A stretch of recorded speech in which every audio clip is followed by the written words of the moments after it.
Crônicas do Amanhecer. Por Feijão Centro Espírita Allan Kardec de Balneário Gaivota. 26 de novembro de 2019. Vereadores de Campina Grande aprovam leitura bíblica nas escolas da cidade.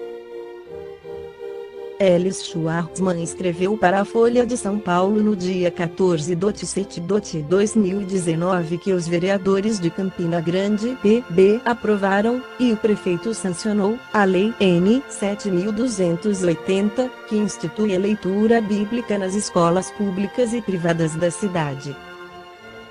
Ainda não está muito claro o que virá pela frente, porque a norma é muito vaga. O objetivo, porém, é, como estabelece o próprio diploma, repassar aos estudantes o conhecimento cultural, geográfico e científico contido no livro sagrado. E o que a Bíblia nos ensina? Comecemos pela ciência. De acordo com Josué 10:12, Deus parou o sol para que os israelitas pudessem massacrar os amorreus sem pressa, à luz do dia. Os astrofísicos ímpios, porém, não só dizem que é difícil interromper o movimento de rotação da Terra, como ainda que, se Deus, em sua onipotência, fizesse isso, provocaria uma série de cataclismos que deixariam o grande dilúvio no chinelo. Passemos à geografia. Pela Bíblia, a Terra tem cerca de 6.000 anos, 5.779, a confiar nas sempre mais precisas contas dos rabinos. A geologia incréia, porém, sustenta que são 4,5 bilhões e que não é preciso procurar muito para encontrar fósseis com idades substancialmente maiores que os 6 milênios. Tentemos a cultura. Os fiéis gostam de pensar que as escrituras, inspiradas pelo próprio Criador, são a fonte da moral e que os ensinamentos que ela traz nessa área são incontestáveis. Filósofos heréticos, entretanto, apontam problemas no fato de o bom livro autorizar coisas que a turma do politicamente correto acha feias, como vender as filhas como escravas, Êxodo 21:7, assassinar parentes que abracem outras religiões, Deuteronômio 13:7, além de matar gays, Levítico 20:13. Se você já lamentava que o consórcio entre políticos e religiosos que chegou ao poder no Brasil ignorasse a ciência, tudo pode piorar se passarem a ensinar coisas objetivamente erradas para a garotada, usando a tal da ciência bíblica no lugar da boa e velha ciência agnóstica, que tem alguns acertos para mostrar. No Livro dos Espíritos, Allan Kardec faz uma análise das afirmações da Bíblia no capítulo 3 da primeira parte com o título Considerações e Concordâncias Bíblicas referentes à criação. Os povos fizeram ideias bastante divergentes sobre a criação, segundo o grau de seus conhecimentos. A razão apoiada na ciência reconheceu a inverossimilhança de algumas teorias. A que os espíritos nos oferecem confirma a opinião há muito admitida pelos homens mais esclarecidos. A objeção que se pode fazer a essa teoria é a de estar em contradição com os textos dos livros sagrados. Mas um exame sério nos leva a reconhecer que essa contradição é mais aparente que real, resultante da interpolação dada a passagens que, em geral, só possuíam sentido alegórico. A questão do primeiro homem, na pessoa de Adão, como único tronco da humanidade, não é a única sobre a qual as crenças religiosas têm de modificar-se. O movimento da Terra parecia, em determinada época, tão contrário aos textos sagrados que não há formas da perseguição a que essa teoria não tenha dado pretexto. Não obstante, a Terra gira, malgrado os anátemas, e ninguém hoje em dia poderia contestá-lo sem ofender a sua própria razão.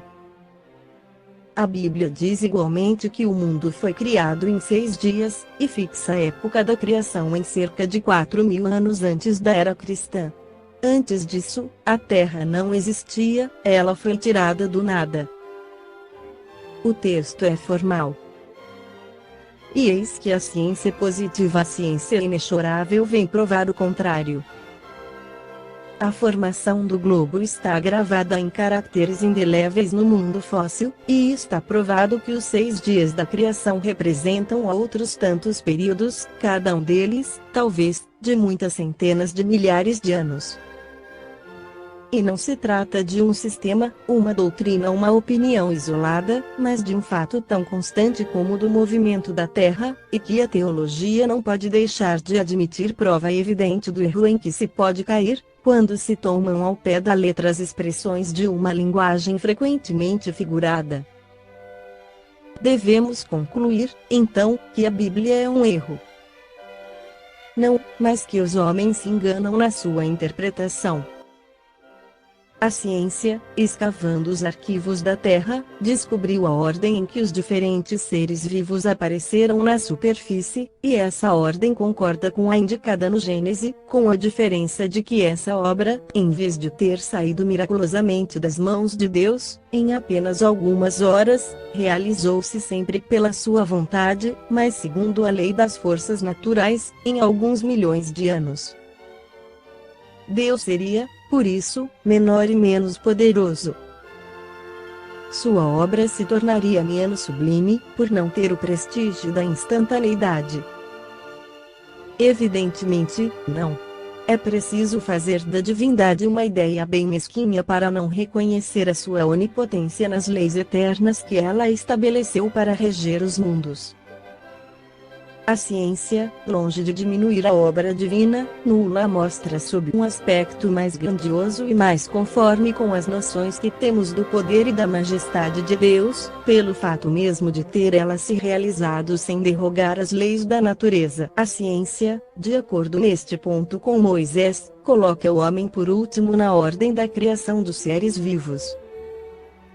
Moisés, porém, coloca o dilúvio universal no ano 1654 da formação do mundo, enquanto a geologia nos mostra o grande cataclismo como anterior aparição do homem, tendo em vista que, até agora, não se encontra nas camadas primitivas nenhum traço da sua presença, nem da presença dos animais que, sob o ponto de vista físico, são da sua mesma categoria.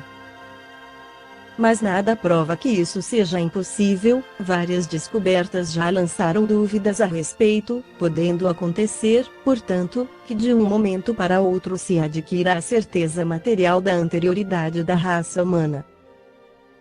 E então se reconhecerá que, nesse ponto, como em outros, o texto bíblico é figurado. A questão está em saber se o cataclismo geológico é o mesmo de Noé.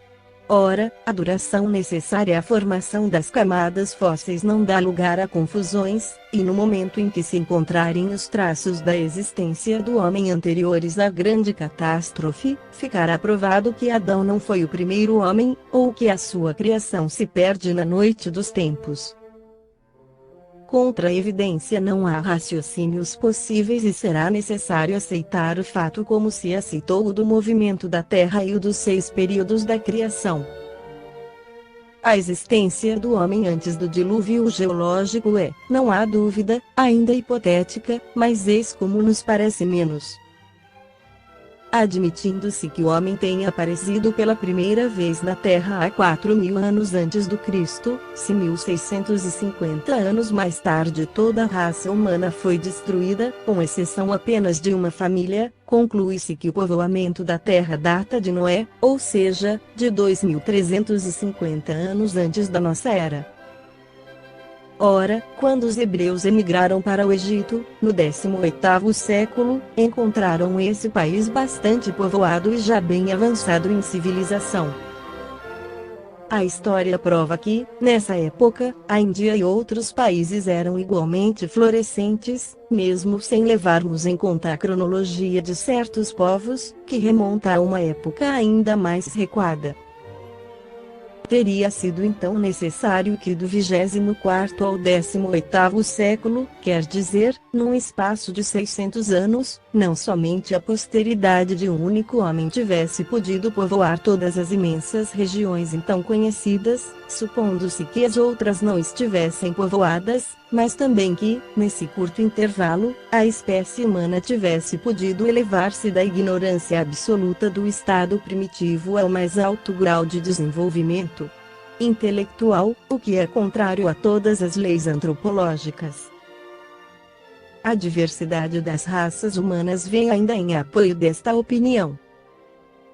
O clima e os hábitos produzem, sem dúvida, modificações das características físicas, mas sabe-se até onde pode chegar a influência dessas causas, e o exame fisiológico prova a existência, entre algumas raças, de diferenças constitucionais mais profundas que as produzidas pelo clima. O cruzamento de raças produz os tipos intermediários, tende a superar os caracteres extremos, mas não cria estes, produzindo apenas as variedades.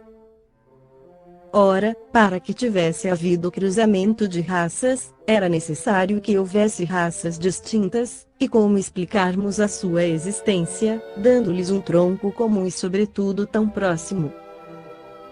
Como admitir que, em alguns séculos, certos descendentes de Noé se tivessem transformado a ponto de produzirem a raça etiópica, por exemplo?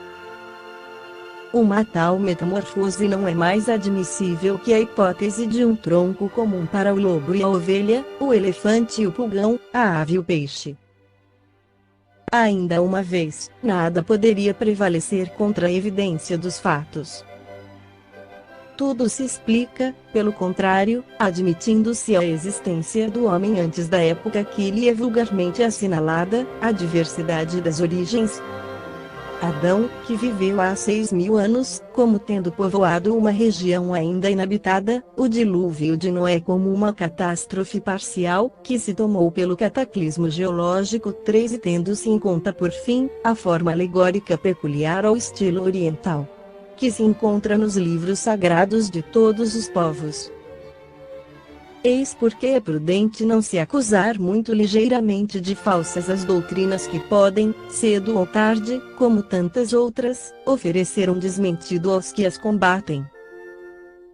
As ideias religiosas, longe de perder, se engrandecem, ao marchar com a ciência, esse único meio de não apresentarem ao ceticismo um lado vulnerável.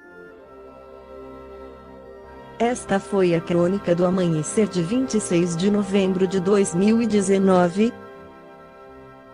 Por Feijão Centro Espírita Allan Kardec de Balneário Gaivota. Que a paz esteja com todos.